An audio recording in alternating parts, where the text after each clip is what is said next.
और चलिए बुलेटिन में बात कर लेते हैं मध्य प्रदेश की, जहां पर बांधवगढ़ नेशनल पार्क इन दिनों सुर्खियों में है। वजह है 3 दिन में 10 हाथियों की मौत हो जाना और इसके बाद भड़का गजराज का गुस्सा।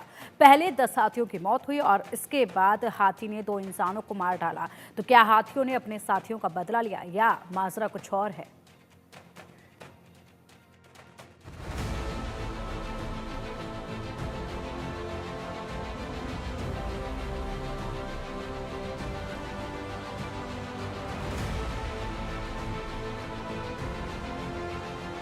गजराज गुस्से में हैं। हाथियों ने इंसानों पर हमले शुरू कर दिए हैं। 2 लोगों को कुचलकर मार डाला। लेकिन सवाल है कि एमपी के बांधवगढ़ नेशनल पार्क के आसपास हाथियों के इस गुस्से की वजह क्या है? आखिर हाथी इंसानों पर हमला क्यों कर रहे हैं? ये सवाल इसलिए है क्योंकि एमपी के बांधवगढ़ नेशनल पार्क में कुछ ऐसा हुआ जिसने डेंजर अलार्म ऑन कर दिया है। पिछले 1 हफ्ते में यहाँ 10 हाथियों की रहस्यमयी तरीके से मौत हुई। ऐसे में सवाल खड़े हुए कि बैक टू बैक 10 हाथियों की मौत इत्तेफाक है या कोई साजिश? हाथियों को आखिर कौन मार रहा है? क्या हाथियों को जहर दिया गया या कोई नया वायरस फैल गया है? इन सवालों के जवाब सरकार भी तलाश रही है, लेकिन साथियों की मौत से हाथियों का गुस्सा फूट पड़ा है। हाथियों ने इंसानों पर हमला शुरू कर दिया है। 2 लोगों की जान ले ली है। हालांकि अब सवाल है कि हाथियों को किसने भड़काया? एमपी के बांधवगढ़ में जो हुआ उसके पीछे कोई साजिश है या फिर सच कुछ और है? Bureau report, India news.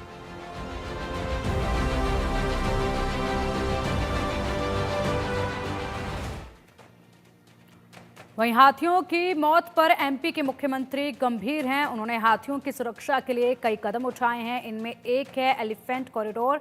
10 हाथियों की मौत के बाद फैसला लिया गया है। हाथियों की सुरक्षा के लिए एमपी में एलिफेंट कॉरिडोर बनेगा। एलिफेंट कॉरिडोर वो जमीन है जहां हाथियों का मूवमेंट होता है।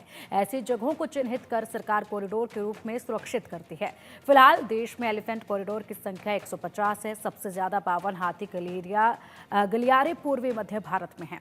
उत्तर पूर्व भारत में एलिफेंट कॉरिडोर की संख्या 48 है। दक्षिण भारत में 32 है और उत्तर भारत में 18 एलिफेंट कॉरिडोर हैं।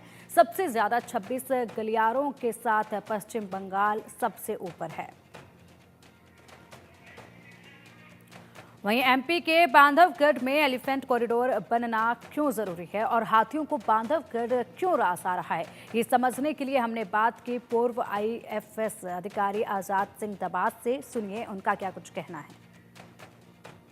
देखिए, ये हाथी लगभग 5-6 साल पहले से यहाँ आना शुरू हुए थे बांधवगढ़ के इलाके में।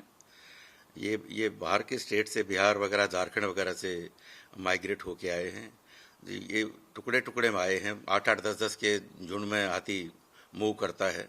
तो कई बार के उसमें आए। इनको यहाँ का क्लाइमेट, यहाँ की टोपोग्राफी, यहाँ के आबो हवा इनको रास आ गया। तो ये धीरे धीरे ये यहीं रहने लगे। पहले कुछ समय जब शुरू में आए थे तो इनको बाहर भेजने का मुझे लगता है संभवतः प्रयास हुआ था, लेकिन जब इनको यहीं रहवास बन गया तो अब ये लगभग यहाँ के नेचुरल, इनको लगता है कि इनका नेचुरल हैबिटेट है और ये रह रहे हैं। वहीं अब बांधवगढ़ में हाथियों को लेकर कई तरह के कदम उठाए जा रहे हैं, लेकिन आपको बता दें कि हाथी को काफी समझदार जानवर माना जाता है। हाथी दुनिया के सबसे बुद्धिमान प्रजातियों में से एक है। हाथी इंसानों की तरह बुद्धिमान और भावुक होते हैं।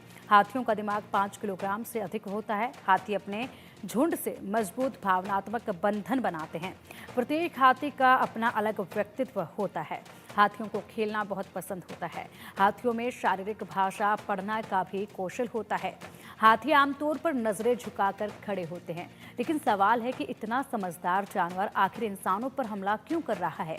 हमने इसका जवाब जानने की कोशिश की और पर्यावरणविद सुभाष पांडे से सुनिए उनका क्या कुछ कहना है।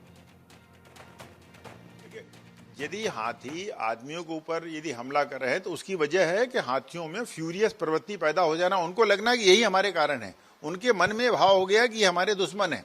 नॉर्मली ऐसा नहीं होता। दुश्मन किसी के मन में कब आता है? जब उसके ऊपर कोई विपत्ति आती है। और विपत्ति के नाम पे क्या है? 10 से अधिक हाथियों की मौत हो गई है। वो अपने आप में बहुत बड़ी विपत्ति, क्योंकि इसको लेकर के चाहे वो बंदर की कम्युनिटी हो, चाहे वो कुत्तों की कम्युनिटी हो, सियार की हो, या फिर हाथियों कम्युनिटी हो, ये बहुत ज्यादा संवेदनशील होते हैं और इन विषम परिस्थितियों में ही वो फ्यूरियस हो पाते हैं, जबकि लगते हैं कि हमारे आसपास रहने वाला जो ह्यूमन हैबिटेशन है यही हमारी मृत्यु का कारण है। इसीलिए इस पूरे समग्र विषय को समझने के बाद ही हम इसका हल निकाल पाएंगे।